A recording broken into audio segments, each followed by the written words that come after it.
Good evening, ladies and gentlemen, and welcome to season 2 of the Stephanie Stevens Show and Pronoun TV. This season is going to be exciting, and it's something for everyone. Today on the show, we're going to be talking to a young gentleman about hooking up with men on the DL, part of the LGBT two-spirit pronoun community. This is a story we usually don't talk about.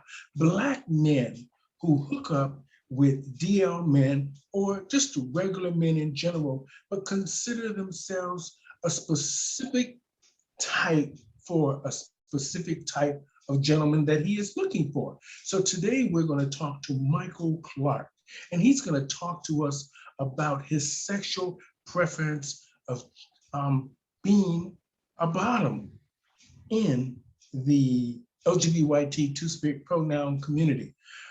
We want to talk about this because it's not talked about enough. We know it's happening because we watch a lot of the forums on these hookup sites, from Plenty of Fish to Craigslist to Grindr to and Tinder and many of the other ones. So we wanted to talk about this because we thought we could educate some people about the real reality behind closed doors.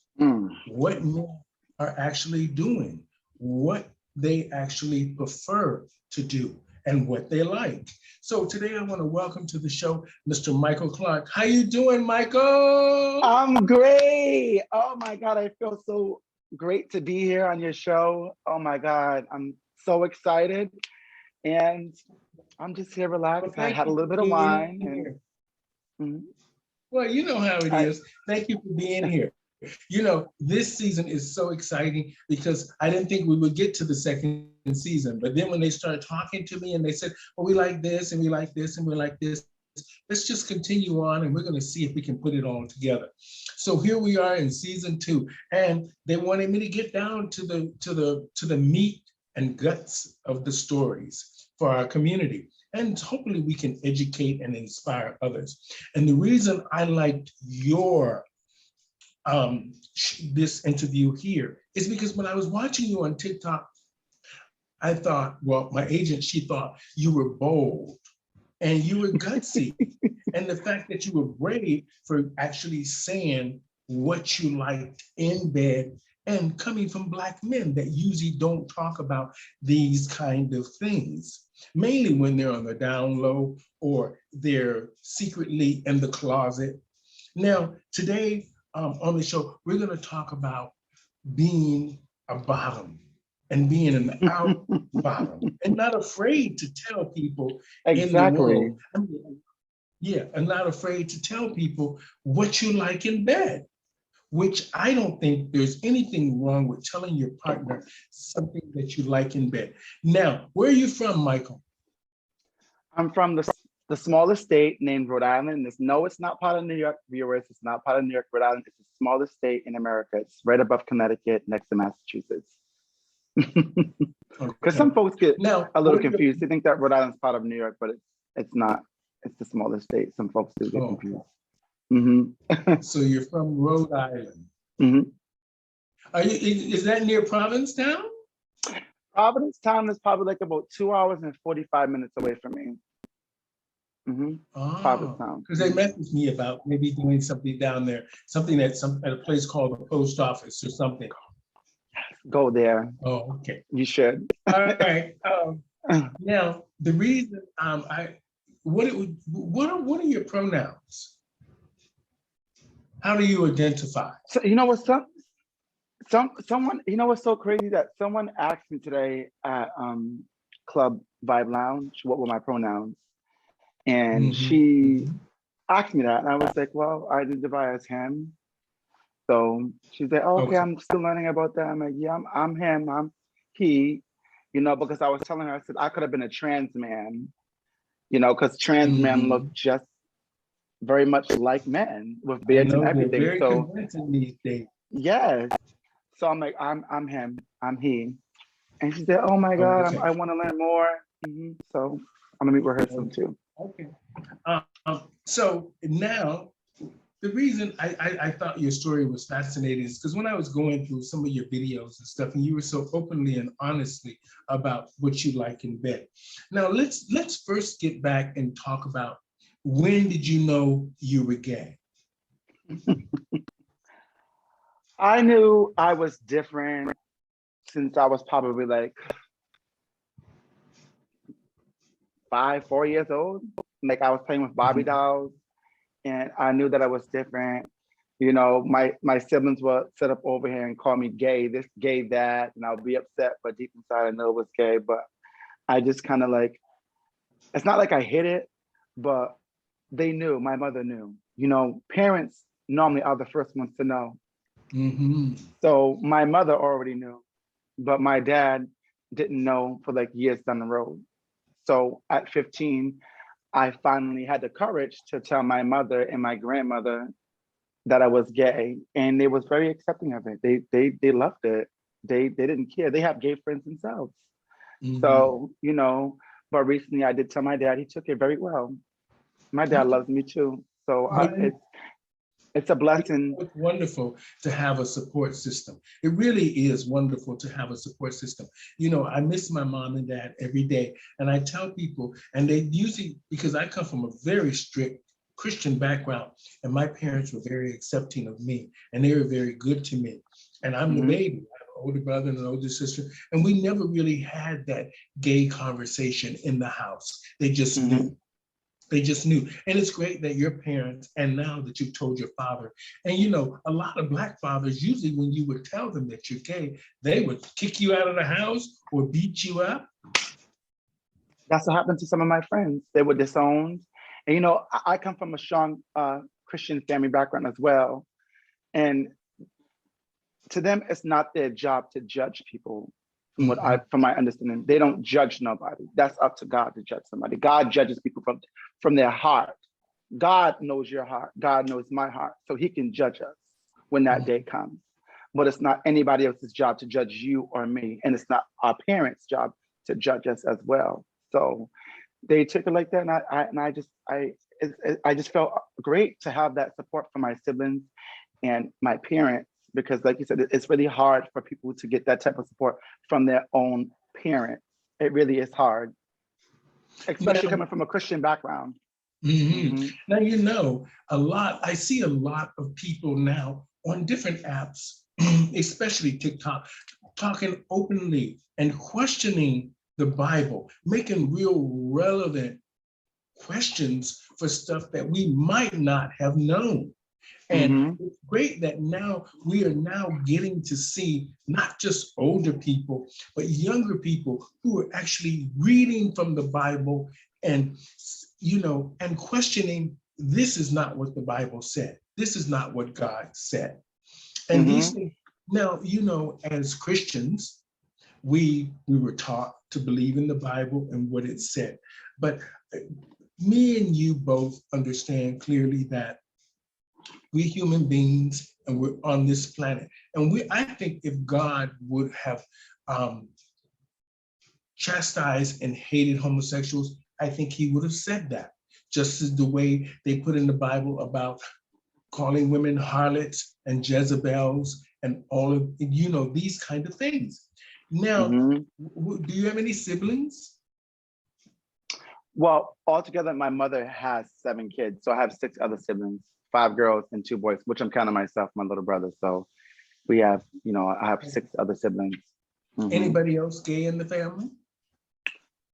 I want to say my sister Alita, I don't know, she was bisexual back in the day. So I don't know if she's straight or gay, I don't know, but I consider her to be bisexual because she was with the whole girl for many, many years. So she's probably like the only other gay one. Oh, and then my cousin Maurice, he's gay as well. And he does a wonderful job when he gets up in drag. I had to catch myself. Okay. It's freaking amazing. Like the way how he does his makeup is just, I'm amazed by it.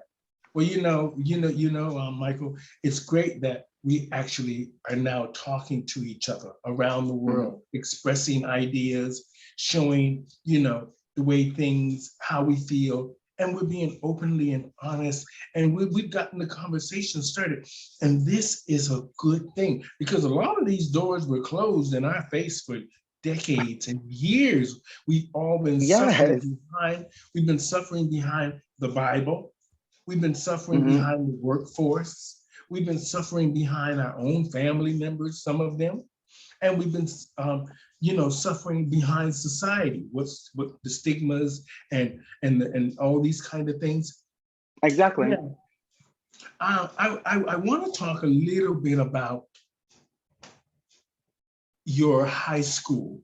The reason I'm skipping junior high is because I think that generally we might have dibbled and dabbled when we were in elementary and all that, but I think the meat and guts of the story starts when we're in high school and we have a little bit more freedom because usually you're transported out of your community into other schools and you're getting to meet different races of people or different cultures of people, and you're now mixing with other people. What was your first sexual experience like? Were you with a woman or a man? I've never been with a woman ever. I think Oh, I probably kissed a few girls, but I've never been with a woman. I've always been with a guy. I think I lost my virginity probably like around 17. So that mhm. was in high school. Um, yeah, that's when I lost, that's when I Okay. was So what really, was it like when you had your first sexual experience? What was it like? um, all right, so I'm gonna get personal. But my first experience bottoming was Nightmare on Elm Street Part 10. I Okay. mean, I did not know what I was doing, but he knew what he was doing.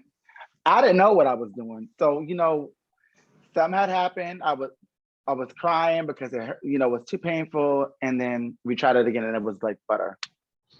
Oh, okay.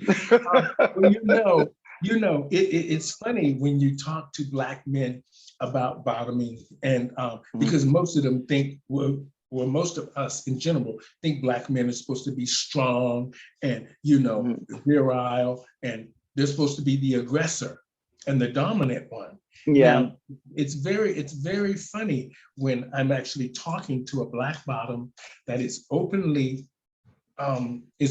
about what you like in bed. Now, why do you think Black men hide being a bottom so much? I feel like a lot of them feel like it makes them look weak. Like some of them probably, some of them, but some of them don't want to tell folks that they're bottom. Some bottoms are actually very dominant versus Mhm. being submissive. There's some submissive bottoms, there's some dominant bottoms out there. Me, I kind of would say I'm like in the middle, kind of, because I'm in the middle. Mhm. So, but you know, ooh, it's tough.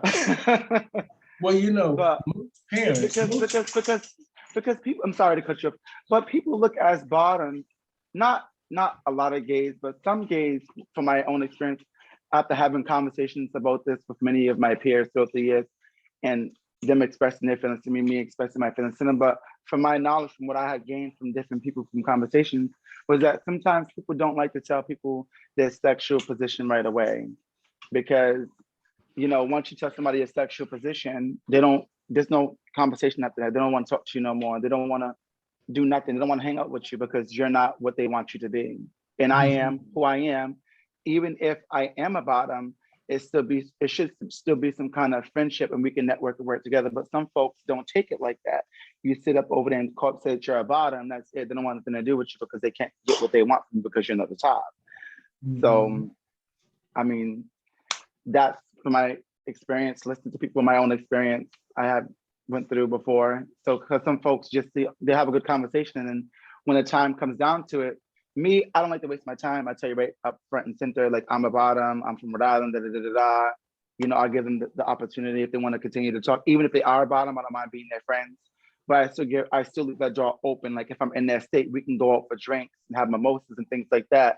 But as soon as you say that you are a bottom, I don't know what that's all about. Like, but then again, some folks, when it comes down to dating, they want to know like what's what right then and there. I feel the same way too, as well. So I'm always like very straightforward, cut and direct with it.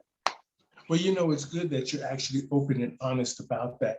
A lot of times we did a little bit of research where we saw that a lot of fathers, we talked to a lot of older gentlemen about their sons being gay, not necessarily just Black men. We talked to just a few different gentlemen, and most men, even if they were okay with their son being gay, they didn't want them to be the bottom. And this was kind of shocking to us because when I asked this one older Black man, why wouldn't you want your son to be the bottom? He says, because he's the sissy. Like you said earlier, he's the weak one. He's the frail. And Black men are supposed to be looked at as strong and dominant. Now, a quick question. How do Black women see you? Because sometimes Black men, even on that are bottoms, can sometimes, and in our community, we call them sissified, or they're very feminine and all this stuff. How do Black women see you? Do they just think, what do they think of you when they see you and they see you maybe having bigger hips or a bigger butt and all these, and kind of, Seshan and, Shantan and all that stuff. What do you think they think? Well, seeing that I'm in the spotlight all the time, I deal with a lot of women of color, actually.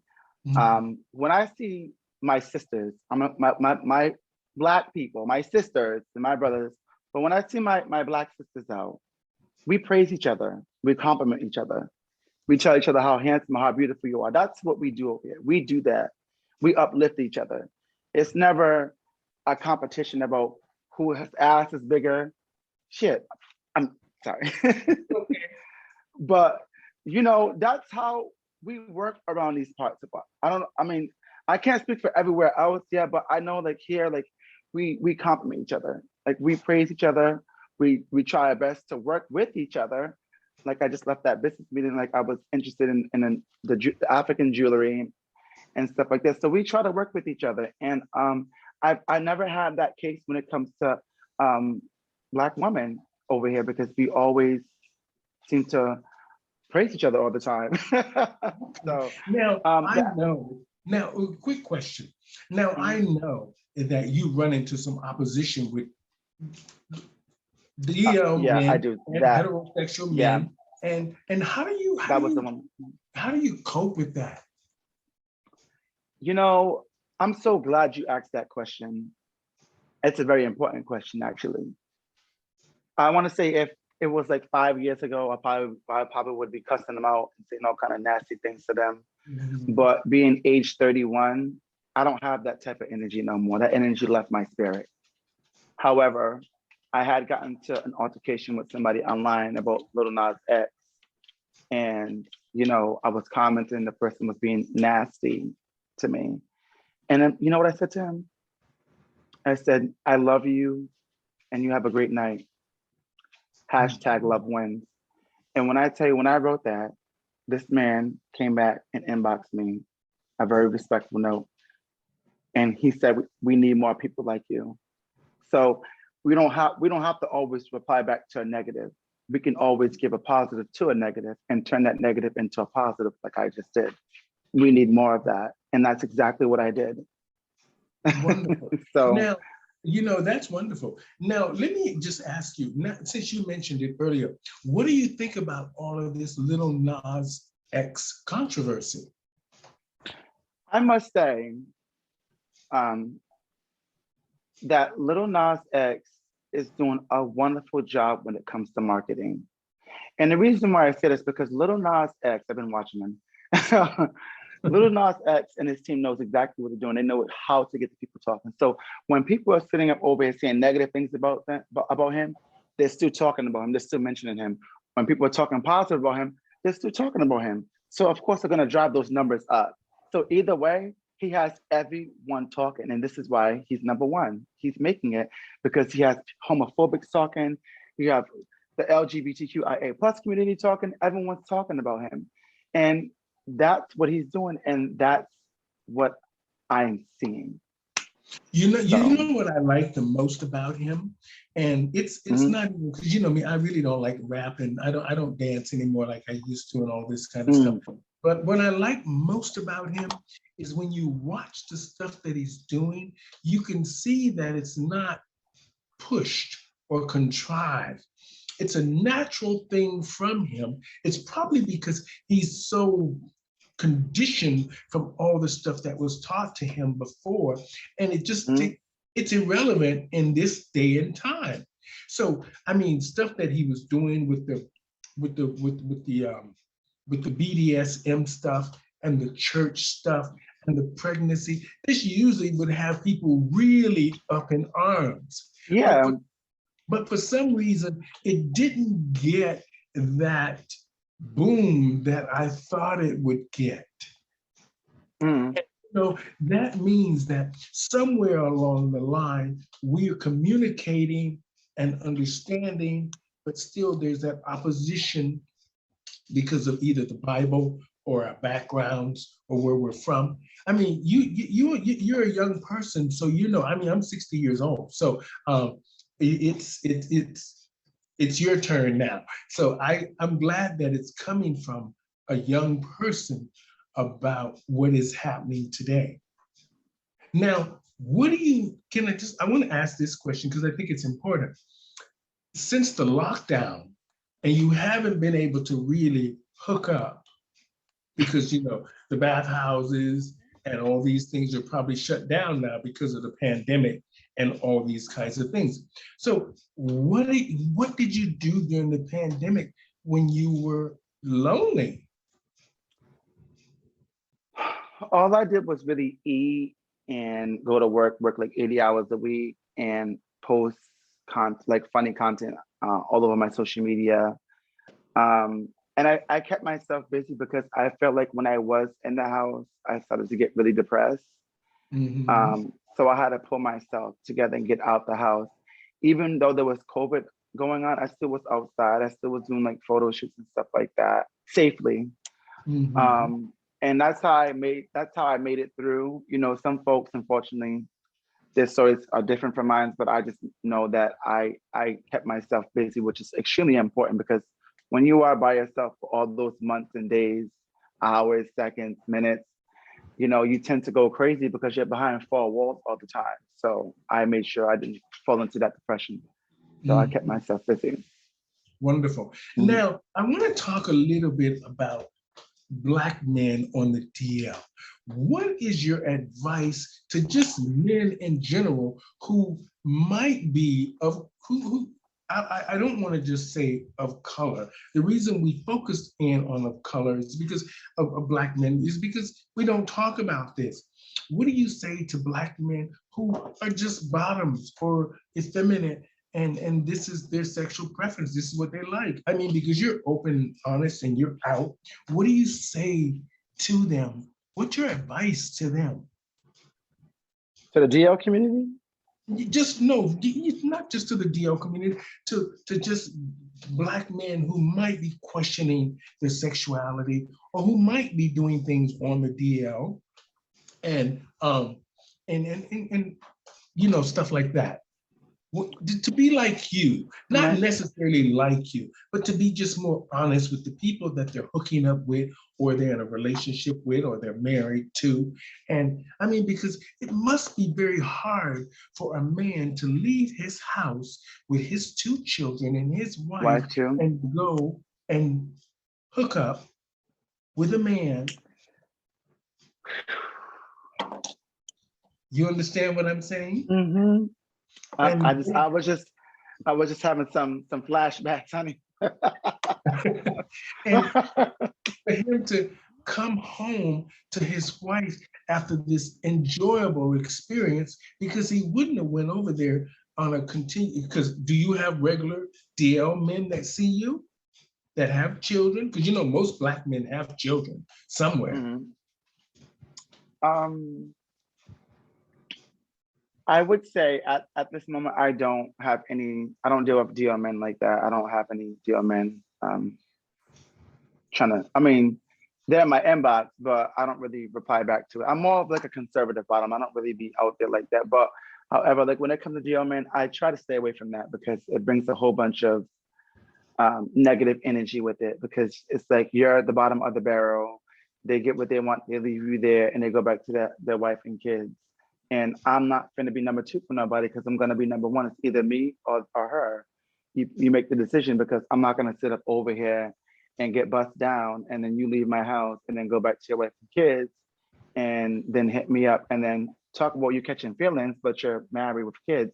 I don't want to be confused. I don't want to go through any of that. So I try to just avoid that.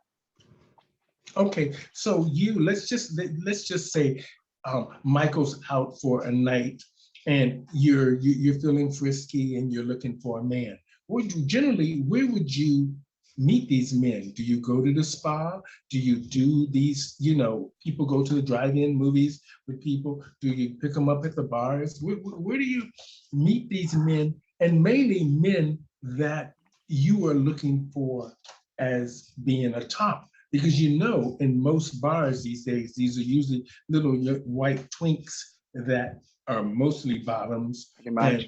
And so how do you find the kind of men that you are looking for? Well, I want to say probably like about 80% of the time when I am at the club, they think that I'm a top because I'm like 6'2", 6'3", so I'm tall. So they look at me they see this beard, they see this cute face, they think that I'm a top. So I always attract bottoms my way. So that just doesn't work out for me. But there have been times where there has been guys who come up to me and compliment me and tell me how good I look and things like that, and the conversation that goes from there. But right now, I haven't really been so focused on dating like I used to, because I have to get myself together first before I can date somebody else. So that's the most important thing with me. But back in the day, I would meet them at the bar and stuff like that. We'll go home, do 1, 2, 3, get out, see you later, boom, boom, boom, because no one really wanted, still to this day, a lot of them don't want a relationship. They want to dip and dabble and then lead you on. And that whole entire time, as they're leading you on, they got a whole boyfriend and things like that. So it's like, I'm very cautious when it comes to dating somebody, because I don't want to get another letdown after letdown. I take a different stance from it now. So I have to really look into this person before I sit up over here and give them the time of day, because I don't want my time to be wasted, because that time I invested into that person could have been time I invested into myself. Okay. Is same-sex marriage legal in Rhode Island? Yes, it is. Mm-hmm. Okay, that's wonderful. Mm-hmm. Now, I actually was married. We'll say that. I actually was married legally. So, yes, been through that too. Just a couple of more questions, because you've been very interesting, and we've been safe so far the whole show. So she's sitting here and she hasn't said anything. Usually she's like, your manager? Yeah. Your manager said, "Oh, tell us hi." And she's very quiet. And usually when I'm saying something that I ain't supposed to be saying, and she's all but things are going well, she says. Now let's talk about you. Have you ever been with bottom men that did you ever take a bottom home and he was okay with doing what you wanted to do? Yes, many moons ago. Yes, I was fooled. Actually, I was fooled before, but yes, I have. A few times. It must feel weird when you get home with another bottom and the bottom says to you, well, you do me And then once you've done them, that's if you agreed to do that. And then all of a sudden, they're not interested in the sex anymore because they either thought maybe that you were attractive or you had a large member and they like that kind of stuff. And and they just used you to get what they want. Have you ever been tricked like that? I have. And when I came to those situations, I just like, no, because they knew I was a bottom. I let them know. And they was like, oh, well, I top here and there. You know, I like top. I'm like, okay, well, I already had a few drinks in me. Let's go back to my house. But that was years ago. That was like the young me, like the early 20s. So now it's like I've grown up from that. I carry myself differently now. So no, I don't deal with that stuff anymore. But I have run into that a few times and respectfully decline and got them back home. Okay. Now, the reason I'm asking you this is because she wrote down these things here for me to ask, and I think that they make sense. Now, I want to ask you another, a sort of a personal question in the same line as this. Have you ever been home with a married couple, either two guys, or I mean, same-sex partners, or husband and wife? And have you ever been home with people like just that random hookups? Well, I had a threesome with a couple years ago in Bronx, New York, but that was probably like when I was like 2021. But that was just the first and last time. Was this a hetero couple or same No, sex? it was gay, same sex.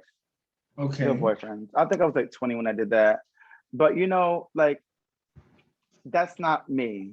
I tried it, I experienced it, and the way how I hold myself to like a very high standard when it comes, especially to my body. Like I just can't do that at 31. I can't do that, you know? So some folks are in it, congratulations to them in their party relationships, but I don't see myself doing that now at age 31. Years ago at 20, I have tried it. It was very interesting, but it wasn't for me. Okay. Now, another question in line with that. Now, we know and we can talk more openly about this because I see a lot of people talking openly about HIV now and how far it has come, as far as the treatments have come and the advancement of people living longer and doing better, which is an amazing thing. Now, you know, being a bottom doubles your chances for contacting HIV. Now, this is, I'm sure you probably have heard that. We actually dug a little bit into it. Are you afraid of that? No, I'm not afraid of it. And I noticed something when I went to Atlanta recently to lay my grandmother to rest. And I had a lot of conversation with boys off of Jax, which is a gay app. And lots of them I was chatting with. A lot of them was just always talking about raw sex. And I think that's another huge issue going on in Georgia, where a lot of them do like to have raw sex and not take care of themselves and spread the virus around. Now, if this was like in the 1980s, it'd be a different story. But we're in 2021 where there's PrEP and you can actually protect yourself from HIV and getting the transmission. Truvada actually lowers the chance of HIV/AIDS being transmitted to you. And you know, some folks back then are so ignorant of not having any knowledge on it. You know, before people that, oh, you can, if you sit on the same toilet with this person with HIV, you catch it. No, it's all through bodily fluids, you know, like blood, things like that, open cut wounds, you know, and those are the things that people of color need to educate themselves on it. That's most important. So that's a whole different conversation, but that's also important for our people to actually educate themselves on that, because I feel like they're not very well educated on it. They hear the word HIV/AIDS, sorry. They're screaming. I had to catch myself again. They're screaming. I'm like, girl, relax. Girl. Well, you know, Michael, I'm gonna say this. I take my wig off to you because I give you credit. It must take a lot of balls, a lot of guts to just be open and honest. And I think that is the way to be. And I like the fact that you're straight up. This is what I like. So this way because when you know, a lot of the time when we get in bed with people and we expect certain things, 80, I would say 50 to 60% of the time, we're disappointed. And usually the sex comes up laxed, or there's something wrong, or think this ain't Mm-hmm. working and that ain't working. And I'm just glad that you stood out from the rest, and you stood up. And I just want to say thank you so much for being brave. Thank you for educating us a little bit here today on being Black and the bottom, and having a sexual preference that you stand behind. And a lot of men should be like that. And the fact that you've educated yourself enough to know that your self-worth is valuable. You made some mistakes when you were younger, but now you're older and you understand that this is what I need, this is what I want. And if you don't want to be on the same page as me, then I'm going to move on. And this is an amazing thing. So I just want to say to you, Mr. Michael Clark, thank you for being an open and honest Black bottom. Thank you. Thank you And for having me on your show. This was amazing. The questions were on point. I love it. I live it. thank you. So yes. And I'm going to say goodbye to you now, but I will see you again in the future. We will catch up with you down the road and see what you're doing. And I want to say to my audience today, Michael Clark is an amazing person for being open and honest and teaching our community and many other communities to just be yourself. And remember, when you're in love with someone, or you like someone, or you're just hooking up, be open and honest with them, so that way you can get the best experience from whatever the relationship is from that person, because sometimes lovers can make great friends. So on that note, I'm going to say bye for now, Michael. Tell your friend I said, how you doing? I will. Thank you so much. I want to say thank you to my audience out there. Thank you for watching. This is season 2. Today we had Mr. Michael Clark on all the way from Rhode Island. And we want to just say thank you, sir. And we will talk to you soon. Yes. Thank you. Have a great night. You too. Okay.